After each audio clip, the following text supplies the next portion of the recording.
Assalamu alaikum class, we are going to discuss evolution of seed habit.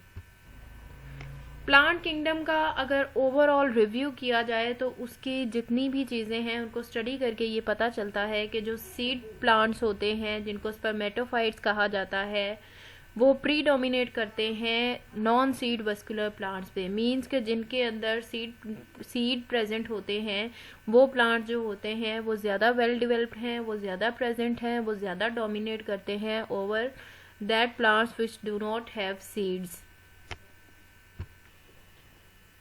अगर history plant history देखी जाए तो उसके अंदर जो इम्पॉर्टेंट इवेंट्स हैं उनमें से एक इम्पॉर्टेंट इवेंट है एवोल्यूशन ऑफ सीड हैबिट। ये एक इम्पॉर्टेंट चेंज था जो कि रिप्रोडक्टिव सिस्टम से रिलेटेड था और इस चेंज को हुए हुए ऑलमोस्ट अब तक 390 मिलियन ईयर्स जो हैं वो हो चुके हैं।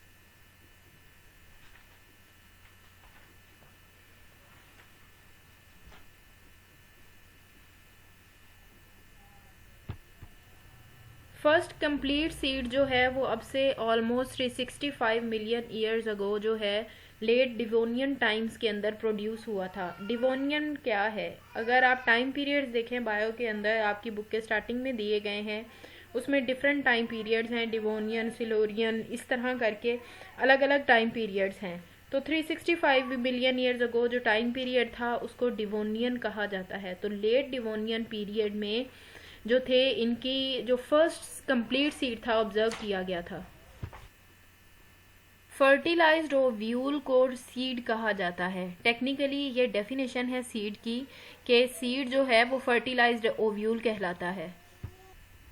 मेगास्पोरेंजियम जैसे कि आपको पता है फीमेल पार्ट से रिलेटेड होता है। इनडिसेंट का मतलब होता है ऐसी चीज़ जो इजीली डिसॉल्व नहीं होती। ओव्यूल जो है वो फीमेल ऑर्गन के अंदर प्रेजेंट होता है। इंटेग्यूमेंट का मतलब होता है आउटर कवरिंग। तो एक ऐसा ओव्यूल जो कि इंटेग्यूमेंटेड हो मतलब कि उसके आसपास कवरिंग हो और वो इनडिसेंट हो मतलब वो डिसॉल्व ना होता हो और मेगास्पोरेंजियम फीमेल पार्ट है तो इसको सीड कहते हैं। अब इंटेग्यूमेंट्स का मतलब दिखाया गया है कि ये स्पेशलाइज्ड प्रोटेक्टिव कवरिंग्स होती हैं मेगास्पोरेंजियम के आसपास और इस कवरिंग का नंबर जो है वो वेरी करता है। जितने भी सीड प्रोड्यूसिंग प्लांट्स होते हैं उनको स्पर्मेटोफाइट्स कहा जाता है। अब जो सीड हैबिट है इसकी एवोल्यूशन में डिफरेंट स्टेप्स इन्वॉल्व हैं। जो स्टेप्स जो हैं वो यहाँ पर दिए गए हैं। सबसे पहला है evolution of heterospory, means different spores का प्रोड्यूस होना। ये भी एक एवोल्यूशन ऑफ सीड हैबिट में स्टेप था। नेक्स्ट आ जाता है retention and germination of megaspore with in the megasporangium के जो मेगास्पोर्स प्रोड्यूस होते हैं मेगास्पोरेंजियम के अंदर उनका रहना और उनका ख़त्म होना, उनकी जर्मिनेशन, उनकी रिटेंशन, ये स्टेप भी इसमें इंक्लूड था। रिटेंशन का मतलब होता है किसी चीज़ को होल्ड करके रखना, उसको एब्जॉर्ब करना। तो स्पोर्स का जर्मिनेट करना और फिर मेगास्पोरेंजियम को उनको होल्ड करके रखना। तो ये सारा स्टेप भी सीड की एवोल्यूशन की तरफ स्टेप था। इसके बाद मेगास्पोरेंजियम के आसपास लेयर्स का प्रोड्यूस होना, लेयर्स की डेवलपमेंट होना।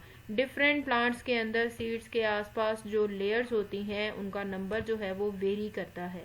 नेक्स्ट आ जाता है स्पोरेंजियम के अंदर जो मेगास्पोर्स प्रोड्यूस होते हैं उनमें से किसी एक का फंक्शनल होना और उसी का नेक्स्ट फर्टिलाइजेशन में पार्टिसिपेट करना। उसके बाद स्पोरेंजियम के अंदर एम्ब्रियो सैक का बनना और फिर उसका डेवलपमेंट शो करना और एक प्रोटेक्टिव लेयरिंग के अंदर उसका जो है वो साइज में इंक्रीज करना और डेवलपमेंट शो करना। इसके बाद जो मेगास्पोरेंजियम होता है उसका जो डिस्टल एंड होता है उसका मॉडिफाई हो जाना, उसकी शेप का चेंज हो जाना ताकि वो पोलन को कैप्चर कर सके। पोलन जो है वो मेगास्पोरेंजियम के अंदर आएगा तो तभी जो है वो फर्टिलाइजेशन कंप्लीट होती है और अगर फर्टिलाइजेशन मेल और फीमेल के गैमीट्स की होगी तो उसके बाद ही जो है वो सीड की प्रोडक्शन होगी और जो फिनोमिना है वो कंप्लीट होगा। अब इन सारे स्टेप्स को वन बाय वन डिस्कस कर लेते हैं कि बेसिकली इनमें होता क्या है। सबसे पहला है एवोल्यूशन ऑफ हेट्रोस्पोरी। अगर जो वो पुराने वेस्कुलर प्लांट्स हैं जो बिल्कुल प्रिमिटिव थे, जो स्टार्टिंग में आइडेंटिफाई हुए थे, उनको देखा जाए तो उनके अंदर सिर्फ एक ही काइंड के स्पोर्स प्रोड्यूस होते थे। इस वजह से इस कंडीशन को कहा जाता था होमोस्पोरी।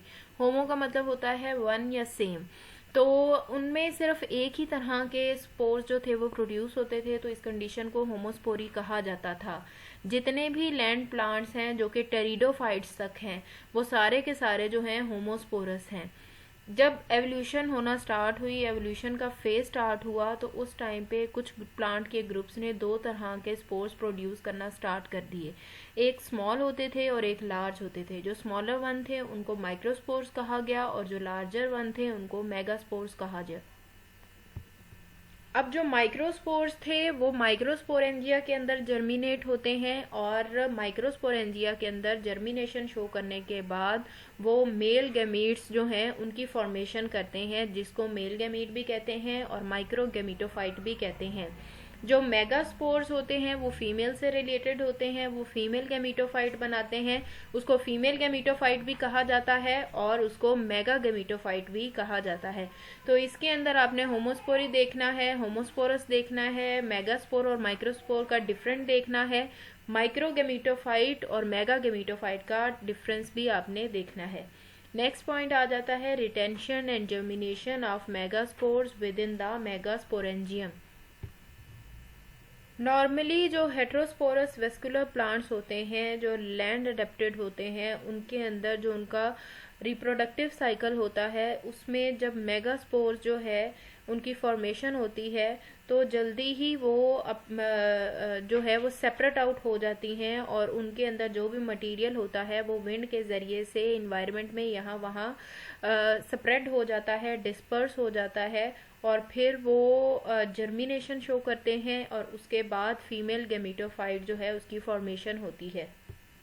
लेकिन कुछ ऐसे भी प्लांट्स हैं जैसे कि स्लेजिनीला जिनके अंदर इस तरह से होता है कि मेगास्पोर को परमिशन नहीं होती कि वो जैसे ही उसकी फॉर्मेशन हो तो वो मेगास्पोरेंजियम को छोड़कर तो यहाँ वहाँ इन्वायरमेंट में डिस्पर्स हो जाए।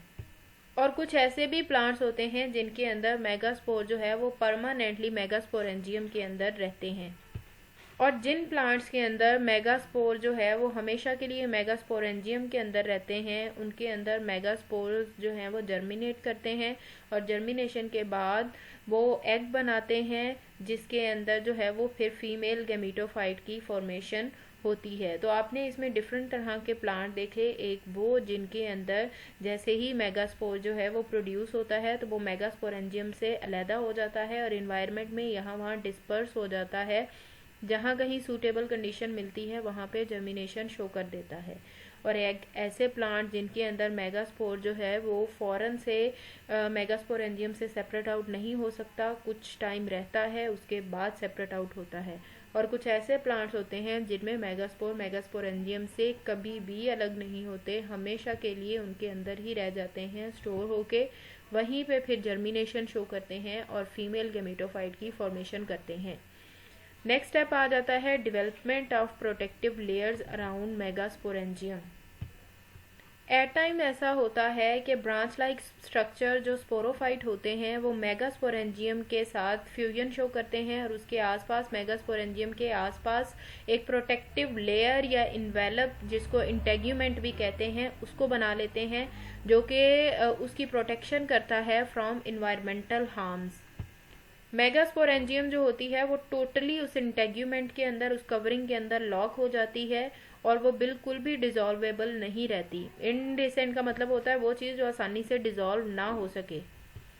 इस चेंज की वजह से फिर जो फॉर्मेशन होती है और एवोल्यूशन होती है, जो स्ट्रक्चर बनता है उसको ओब्यूल कहा जाता है, जो कि एक इंटेग्यूमेंटेड इनडिसेंट मेगास्पोरेंजियम होता है। मेगास्पोरेंजियम क्योंकि ये फीमेल पार्ट से रिलेटेड है, इंटेग्यूमेंटेड जिसके आसपास कवरिंग होती है, इनडिसेंट अपनी कवरिंग की वजह से वो इजीली डिजॉल्वेबल नहीं होता, एक प्रोटेक्टिव लेयर में प्रेजेंट होता है। जैसे अक्सर कभी किसी चीज़ के आपने सीड देखे हों तो वो इजीली डिजॉल्व नहीं होते, सख्त होते हैं।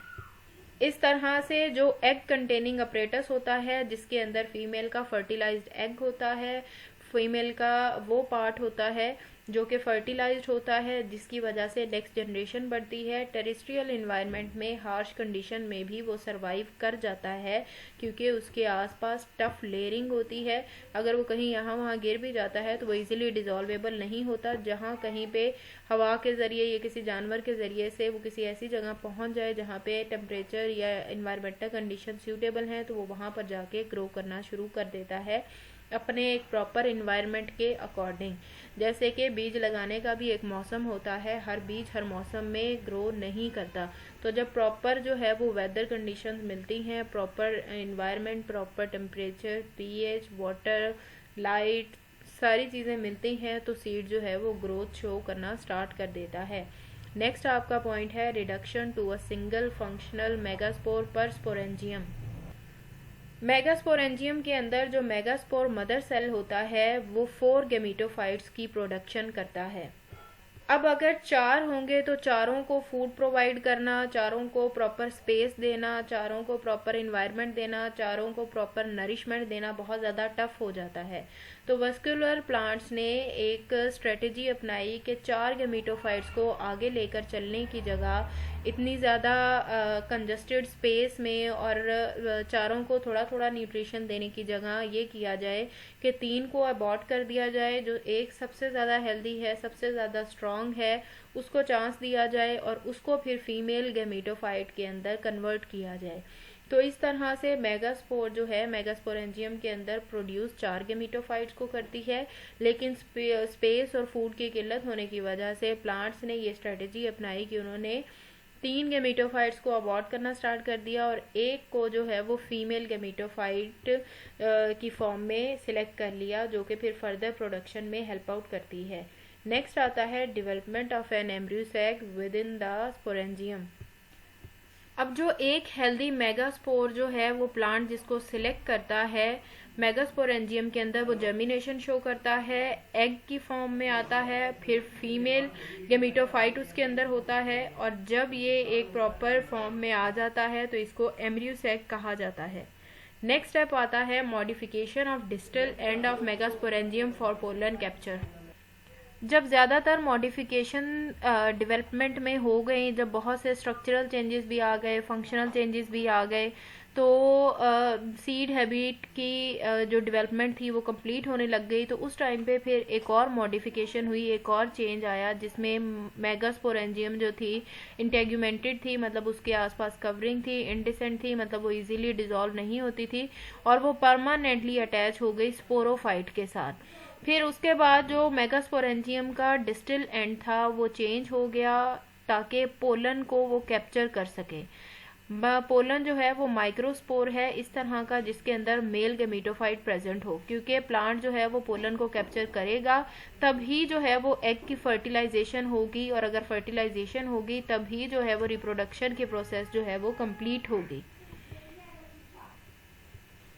पोलन जब मेगास्पोरेंजियम की डिस्टल कैविटी के अंदर ट्रैप हो जाता है, उसको मेगास्पोरेंजियम कैच कर लेती है, तो उसके बाद वो पोलन ट्यूब की फॉर्मेशन करती है। अब पोलन ट्यूब ऐसी ट्यूब होती है जो मेल गेमेटोफाइट को, मेल गैमीट्स को हेल्प करती है कि वो फीमेल के एग तक जाए और उसको फर्टिलाइज कर सके। और जब मेल गैमीट जो है वो फीमेल के एग तक पहुंच जाता है और फर्टिलाइजेशन हो जाती है, तो उसके बाद जो स्ट्रक्चर बनता है वो होता है जाइगोट, और फिर जाइगोट के बाद जो फॉर्मेशन होती है वो चेंज होता है स्ट्रक्चर, उसको कहते हैं एम्ब्रियो।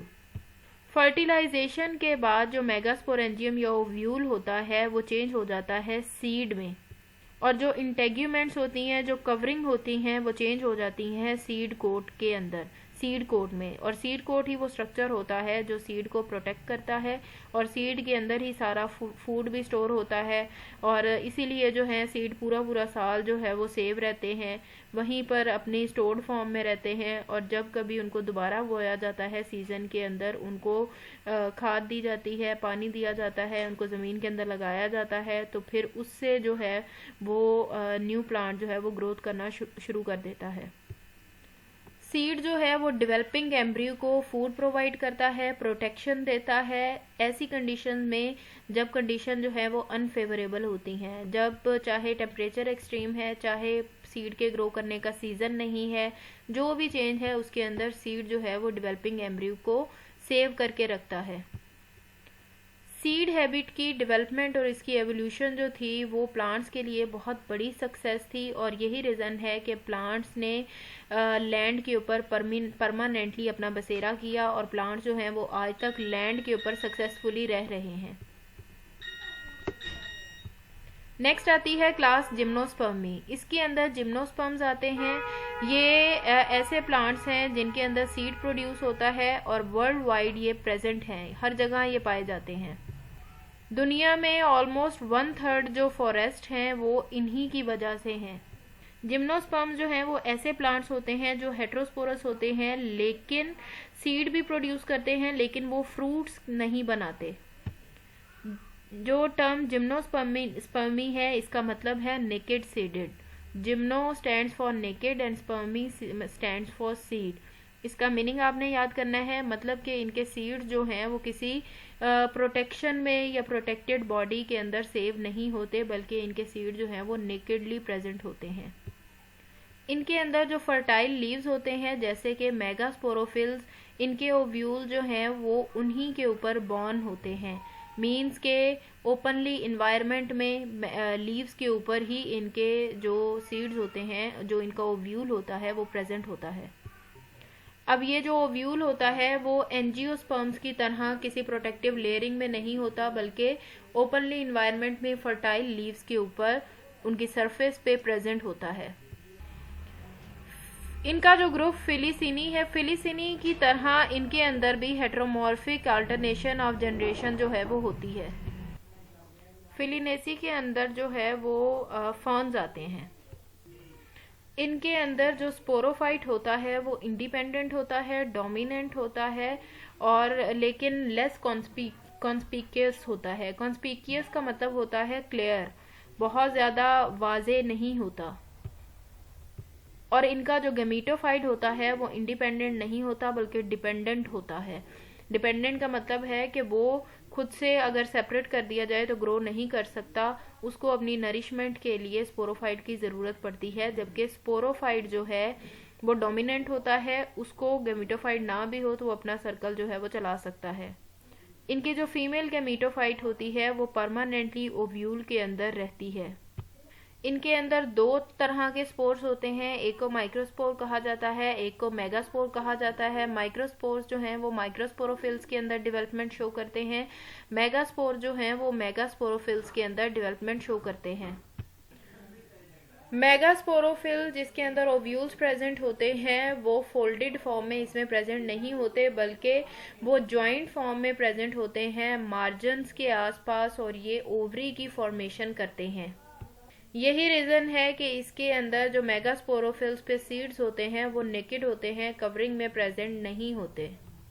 इनकी अगर इम्पोर्टेंट जेनरा देखी जाए और उनकी एग्जांपल्स देखी जाए तो फर्स्ट वन है सैकास, जिसके अंदर सैगोपाम आते हैं। पाइनस इसमें इंक्लूडेड है पाइन, और टेक्सस इसके अंदर आप देखेंगे यू, और इसके अलावा पाइसिया जिसमें हेमलॉक है, एंड सेड्रस जिसके अंदर डियोडर और गिंकगो। तो ये इसके जो हैं ये एग्जाम्पल्स में आपने करने हैं। नेक्स्ट यहाँ पे डायग्रामेटिक रिप्रेजेंटेशन दी गई है। एक है साइकास ट्री हैबिट, और इसकी जो है वो जनरल जो है वो इंट्रोडक्शन जो है ऑर्गेनोग्राफी जो है वो शो की गई है कि किस तरह से ये दिखने में लगता है। नेक्स्ट यहाँ पे गिंकगो बाइलोबा जो है उसको शो किया गया है। तो ये इनकी अगर आप डायग्रामेटिक रिप्रेजेंटेशन देखें तो ये आपको अगर कहीं पे लगे हुए नजर आए तो इनके ये नेम्स जो हैं इनके थ्रू आप इनको आइडेंटिफाई कर सकते हैं। तो इसमें आपने इसकी एग्जांपल्स करनी है, इसके बाद बताना है कि ये नेकेड सीडेड होते हैं, इनका मीनिंग क्या है, इनकी डेफिनेशन क्या है, ये चीज़ें आपने करनी है। नेक्स्ट ये जो स्टेप्स हैं इनके अंदर जो है ये स्टेप इटसेल्फ जो है इनके अंदर कोई ना कोई डेफिनेशन इंक्लूडेड है कि एम्ब्रियो सैक किस तरह से बनता है, पोलन ट्यूब जो है वो क्यों ज़रूरी है, इसके बाद मेगास्पोर जो है किस तरह से एक टोटल जो है वो गैमेटोफाइट 4 प्रोड्यूस होते हैं, उनमें से फिर एक फाइनल सिलेक्ट होता है, किस तरह से प्रोटेक्टिव लेयर की फॉर्मेशन होती है, और फिर किस तरह से मेगास्पोर जो है उसकी जर्मिनेशन होती है और वो चीज़ों को एब्जॉर्ब करती है, और किस तरह से मेगास्पोर जो है वो एट टाइम्स जो है कुछ ऐसी स्पीशीज है जिनके अंदर फौरन से मेगास्पोरेंजियम से सेपरेट आउट हो जाता है, कुछ में कुछ देर के बाद होता है, कुछ में मेगास्पोरेंजियम के अंदर परमानेंटली स्टोर रहता है। इसके अंदर आपने डिफरेंट डेफिनेशंस देखनी है, और इस तरह से आपने ये पूरे स्टेप्स जो हैं एवोल्यूशन ऑफ सीड हैबिटेट के कंप्लीट करने हैं, और इन स्टेप्स के नेम्स भी याद करने हैं।